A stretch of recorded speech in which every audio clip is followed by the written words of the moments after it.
میرا اور آپ کا پورا وجود ہی اللہ کی ایک نعمت ہے، اللہ کی نعمت ہے۔ اور اس نعمت کے اندر ہر بال میں اللہ کی نہ جانے کتنی کتنی نعمتیں پوشیدہ ہیں۔ ایک ایک ذرے میں، ایک ایک قطرے میں اللہ کی نہ جانے کتنی نعمتیں چھپی ہوئی ہیں کہ میرا اور آپ کا جسد یہ اللہ کی بڑی نعمت ہے، لیکن ہمیں اس رحمت ربانی کی قدر نہیں۔ آج میرا اور آپ کا جسم سلامت ہے تو ہمیں اس نعمت کے بارے میں پتہ نہیں کہ یہ نعمت کیا ہے، لیکن اگر نعمت کے بارے میں پوچھنا ہے کہ نعمت کس چیز کا نام ہے تو کبھی اس سے پوچھو کہ جو کسی حادثے میں کبھی اپنا ہاتھ کھو بیٹھتا ہے، اس سے پوچھو کہ ہاتھ کی نعمت کیا ہوتی ہے۔ اس نعمت کے بارے میں پوچھنا ہے تو کبھی اس سے پوچھو جو کسی حادثے میں اپنا پیر کھو بیٹھا کہ اس نعمت کی کیا قیمت ہوتی ہے۔ اس وجود جیسے نعمت کی قیمت اگر پوچھنی ہے تو اس سے پوچھو کہ جو اپنی اولاد کی آواز اپنی کان سے نہیں سن سکتا، یعنی کان تو ہیں لیکن سننے کی صلاحیت نہیں ہے، اس سے پوچھو اللہ کی کتنی نعمت ہے کان۔ اگر اس نعمت کے بارے میں پوچھنا ہے کہ یہ کتنی نعمت ہے تو اس سے پوچھو کہ جس کی آنکھ نہیں ہے، جس کی آنکھیں نہیں ہے، اولاد کا چہرہ نہیں دیکھ سکتا، ماں باپ کا چہرہ نہیں دیکھ سکتا، کہ یہ آنکھیں کتنی بڑی نعمت ہیں۔ پتہ کیا چلا؟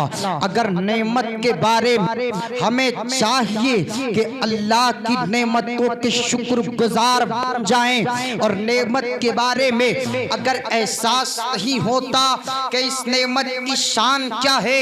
اولاد، گھر میں اولاد کی ولادت ہوتی ہے، بچے کی پیدائش ہوتی ہے، ہونا تو یہ چاہیے بچے کی پیدائش پر انسان قرآن کی تلاوت کرتا، انسان اللہ کا ذکر کرتا، انسان اس کے رسول کا ذکر کرتا، لیکن چونکہ اللہ نے اسے نعمت دی اور اس نے اس نعمت کو نعمت کے انداز میں نہیں سمجھا، تو اگر اسے اولاد کی نعمت سمجھنی کہ اولاد کتنی بڑی نعمت ہے تو اس سے جس کے پاس دولت تو ہے، ثروت تو، مقام تو، دکان تو، گھر تو ہے، کھیت اور کھلیان تو ہے، لیکن اگر نہیں ہے تو گھر میں چنکارنے والی، کلکاری والی آواز اولاد کی نہیں ہے کہ یہ اولاد کتنی نعمت ہے، یہ اولاد کتنی شانوں والی نعمت ہے۔ اس لیے گزارش اتنی ہے، اللہ نے جو نعمت مجھے اور آپ کو عطا فرمائی ہے اس کا شکر کا انداز یہی ہے۔ اللہ نے نعمت دی قرآن، اللہ نے نعمت دی سجدہ کرو، اللہ نے نعمت دی اللہ اور اس کے رسول کا ذکر کرو، اللہ نے نعمت دی غریب کھلاؤ، اللہ نے نعمت دی یتیموں کے دست شفقت رکھو، اللہ نے نعمت دی ہے جن کے سر چھت نہیں ہے ان کی چھت کا امتزاج، ارے ان کی نکلے گی۔ اللہ نے نعمت ہے، اللہ نعمت میں برکت عطا آئے گا، اللہ رسول عطا۔ بے شک سبحان اللہ۔ یہ نعمت کا شکریہ ہے کہ قرآن پڑھا جائے، یہ نعمت کا شکریہ نہیں ہے کہ بچے کی ولادت ہوئی تو ڈھول اور تاشا شروع کر دیا۔ اچھا میں ایک سیدھی سی بات کہہ کر اور بات آگے بڑھا دوں، زیادہ دیر مجھے نہیں بولنا۔ نعمت کے شکریہ، بچے کی ولادت ہوئی اور دھوم دھام سے پٹاخے پھوڑ دیے جاتے ہیں، دھوم دھام سے ڈھول اور تاشا باجا گاجا بجا دیا جاتا ہے۔ ایک بات مجھے بتائیں، اللہ نے اولاد دی ہے، اولاد اچھی ہے یا نہیں ہے؟ اولاد اچھی چیز ہے یا نہیں ہے؟ بلکہ اولاد کے تعلق سے فرمایا تھا اولاد جنت کی خوشبوؤں میں سے خوشبو ہے۔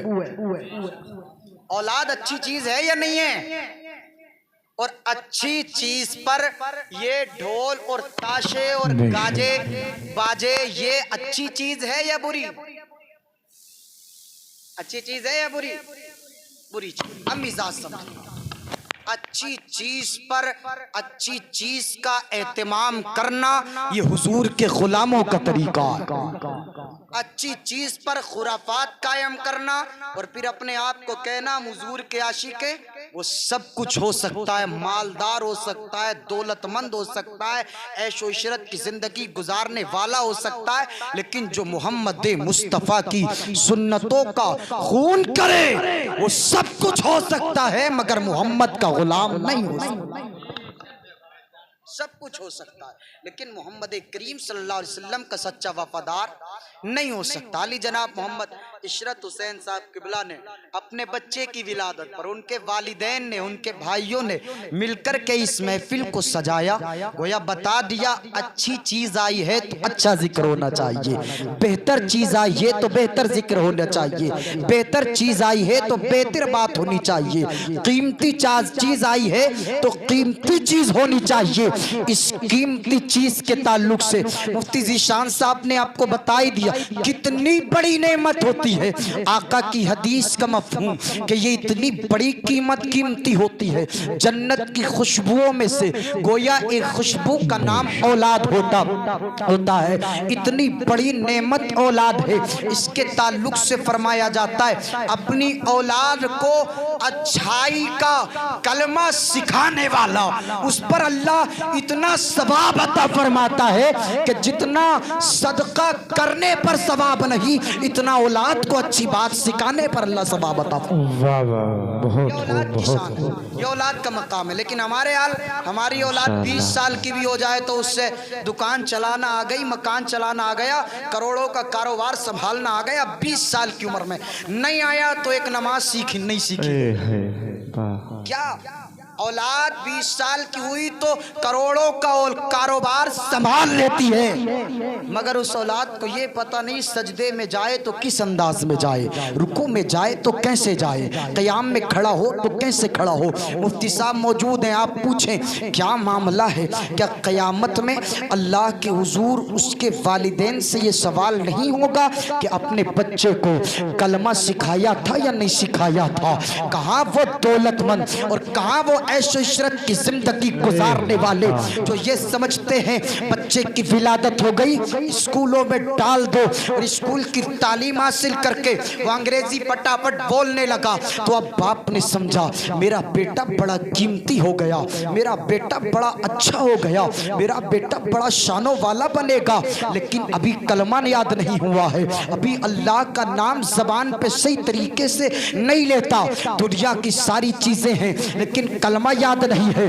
ایک جملہ کہہ رہا ہوں، قیامت کے میدان میں کسی باپ سے یہ تو نہیں پوچھا جائے گا اپنی اولاد کو کون سے اسکول میں بھیجا تھا، مگر یہ ضرور پوچھا جائے گا اپنی اولاد کو اللہ کا نام یعنی اللہ کا کلمہ سکھایا تھا یا نہیں.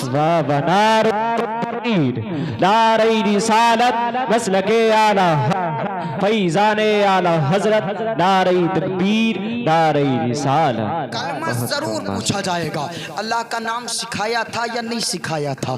مفتی صاحب نے کیسے بچے کی پرورش کی جائے، 7 سال کا ہو جائے تو کیا. اور حال بتاؤں آپ کو انداز کیا ہونا چاہیے.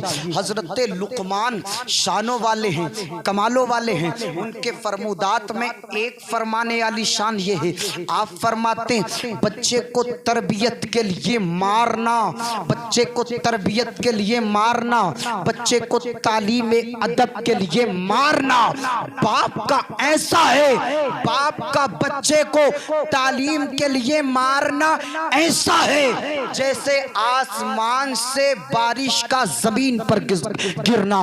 مطلب کیا ہے؟ جیسے آسمان سے بارش زمین پر گر کر کے زمین کو سیراب کرتی ہے، زمین سے پھل اگاتی ہے، زمین کو چاشنی والی، زمین کو بہتر کر دیتی ہے، اسی طرح باپ کا اپنی اولاد پر سخت ہو کر تعلیم کے لیے مارنے کی ضرورت پڑے تو مارنا. بارش زمین کو بہتر بناتی ہے اور باپ کی ٹپٹ اگر تعلیم ادب کے لیے ہو تو وہ بچے کی زندگیوں کو خوشحال بنا دیا. سبحان اللہ سبحان چھوڑا جائے اللہ بچوں کو کہ جا کر لے آزاد نہیں. باپ سے پوچھا جائے گا اولاد نے کیا کیا ہے, ماں سے پوچھا جائے گا اولاد نے کیا کیا ہے. ان کو انداز میں رکھا جائے, ان کو سسٹم میں رکھا جائے. وہ حضرت شیخ سعدی کا ایک قول ہے نا, آپ فرماتے ہیں استاذ کا مارنا شاگرد کو باپ کے پیار سے بھی زیادہ بہتر ہے. باپ پیار کرتا اس سے بہتر یہ ہے کہ استاذ بچے کو مارتا ہے. مطلب کیا ہے, آج قاری صاحب پڑھا رہے درسگاہ میں, ایک سنٹی تیز مار دی تو وہ باپ کی ممتا جاگتی ہے اور ماں کا پیار جاگتا ہے. حضرت آپ نے میرے بیٹے کو مارا ہے, میرے بیٹے کو تکلیف دی ہے. ادھر ادھر کی باتیں سنانا قاری صاحب کو, ادھر ادھر کی باتیں کرنا حضرت پہ. حضرت خون پلا کر بچے کو پال رہے ہیں, آپ مار دیتے ہمیں تکلیف ہوتی ہے, آپ مارتے ہمیں پریشانی ہوتی ہے. آپ پوچھو شیخ سعدی سے, وہ فرماتے اولاد کے اوپر باپ اور ماں کا جتنا پیار ہوتا ہے اس سے کہیں بہتر استاد جو بچے کو مارتا ہے وہ مار ہوتی ہے. اس لیے کہ استاذ کا بچے کو ادب کے لیے مارنا, تعلیم کے لیے مارنا, یہ اس کے دل میں علم نور جگاتا ہے, علم نور جگاتا ہے. اور وہ علم نور اس شان سے پھوٹتا ہے کہ جب وہ بچہ علم لے کر گھر آتا ہے تو گھر والوں کو روشن کرتا ہے, اور جب وہ بچہ قبرستان جاتا ہے تو استاد کی اسی تکلیف سہنے کے بعد جب بچہ قبرستان پہنچتا ہے تو اللہ اس بچے کی برکت سے قبرستان کے مردوں سے قبر کو عذاب کو دور فرماتا. سبحان اللہ سبحان اللہ. گائے کی مثال یہ بچے پر بہترین انداز اپنایا جائے, بچے کو پیار بھی کیا جائے اور بچوں کو ادب تعلیم کے لیے سخت بھی کیا جائے. اس لیے اس مزاج کو سمجھیں کہ بچے کی زندگی کیسی گزاریں, انداز کیسا گزاریں. اپنے بچوں کو سب سے پہلے دین سکھائیں, کلمہ سکھائیں, کلام سکھائیں, اسکول خوب پڑھائیں, کالج خوب پڑھائیں جتنا اللہ ہمیں اور آپ کو, ہم تو کہتے ہیں اللہ پاک سب کو بہترین پوسٹیں عطا فرمائے, خوب پڑھائیں. لیکن سب سے پہلے ہمیں اور آپ کو چاہیے کہ ہم اپنے بچوں کو دین کا پیغام ضرور سکھا دیں, دین ضرور سکھا دیں, کلمہ ضرور سکھا دیں, کلام ضرور سکھا دیں. ورنہ حال جانتے ہیں آپ, آج اسکول کتنے ایسے ہیں جہاں ہمارے ہی تو بچے ہاتھ جوڑ کر کے کھڑے ہیں, ہمارے ہی تو بچے ہیں جو گردنیں جھکا کر کے کر رہے ہیں کیا معاملہ ہے. اور باپ کہتا ہے جی میری اولاد تو یہ ہو گئی وہ ہو گئی, کیا خاک ہو گئی جب ایمان سلامت نہیں ہے. کیا کرا اپنے بچے کو ڈی ایم بنا لیا, سی ایم یہ بنا لیا وہ بنا لیا, کچھ بھی بنا لیا. اگر بچے کا ایمان چلا گیا تو آپ نے کچھ نہیں کیا اس کے. اس لیے ضرورت اس بات کی ہے ہمارے بچے کے ہاتھ میں دنیا کی ہاتھ میں قلم ہونا چاہیے جو دنیا کے سسٹم کو الگ الگ کر دے. کرسی بھی ہونا چاہیے جس کرسی کے سامنے لوگ ادب کے دائرے میں کھڑے ہوں, لیکن ان سب سے پہلے ہمارے بچے کے سینے میں مصطفیٰ جان رحمت کی محبت ہونی چاہیے کہ ساری چیزیں ہوں لیکن ساری چیزیں بعد میں ہو, محمد مصطفیٰ کے کلمے کی شان پہلے ہونی چاہیے. اور جب آقا کی محبت پہلے ہوگی تو نہ عہدہ, نہ کوئی بڑی پوسٹ, نہ کوئی مقام, نہ پیسہ, نہ دولت, سب چیزیں ایک طرف ہوگی, اس کا ایمان ایک طرف ہوگا. اور ایمان چلا جائے گا تو دولتیں بھریں گی اور وہ اپنے آپ کو اپنے ساتھ میں یا ایھا الذین آمنوا قوا انفسکم واہلیکم نعرہ میں جو مطلب ہے اپنے آپ تو دوزخی بنے گئی, ساتھ میں حرام کھا کھا کما کما کر اپنی اولاد کو بھی دوزخ کا ایندھن بنا کر کے رکھ دے گا. اس لیے بہترین سسٹم یہ ہے کہ ہمیں اور آپ کو چاہیے اپنے بچوں کو سب سے پہلے کلمہ سکھائیں, بچے کو سب سے پہلے دین سکھائیں. جیسے آقا کی حدیث کا مفہوم ہے اپنے بچوں کو حجت سکھاؤ. حجت کیا چیز ہے, یعنی اپنے بچوں کو قبر کے سوالات سکھاؤ. آج ہمارے بزرگ 80 سال کے ہو جاتے ہیں, انہیں اتنا تو پتا ہے کہ قبر میں 3 سوال ہونے, لیکن پوچھو کون سے ہونے, یعنی 3 گھنٹے ہم ادھر کی باتیں گزار دیتے, ہم سے 3 سوال 80 سال کی عمر تک بھی یاد نہیں ہوتے. کیوں یاد نہیں ہوتے؟ اس لیے کہ ہم نے غور نہیں کیا نا, توجہ نہیں دی نا. ورنہ ہر جمعے میں یہی تو ہوتا ہے دین سیکھو, ہر جمعے میں یہی تو ہوتا ہے تمہارا رب اللہ ہے, ہر جمعے میں یہی تو کہا جاتا ہے تمہارا دین اسلام ہے، ہر جمعے میں یہی تو کہا جاتا ہے ہم جس کے غلام ہیں وہ نبی کائنات کا سب سے افضل ترین شخصیت ہے جس کو محمد الرسول اللہ کہا جاتا ہے۔ یہی تو 3 سوال ہونے، لیکن ہم نے سارے کام سارے انداز بدل دیے، ہم نے ہر چیز پہ فوکس کیا، لیکن اگر نہیں کیا تو اپنی آخرت پر فوکس نہیں کیا۔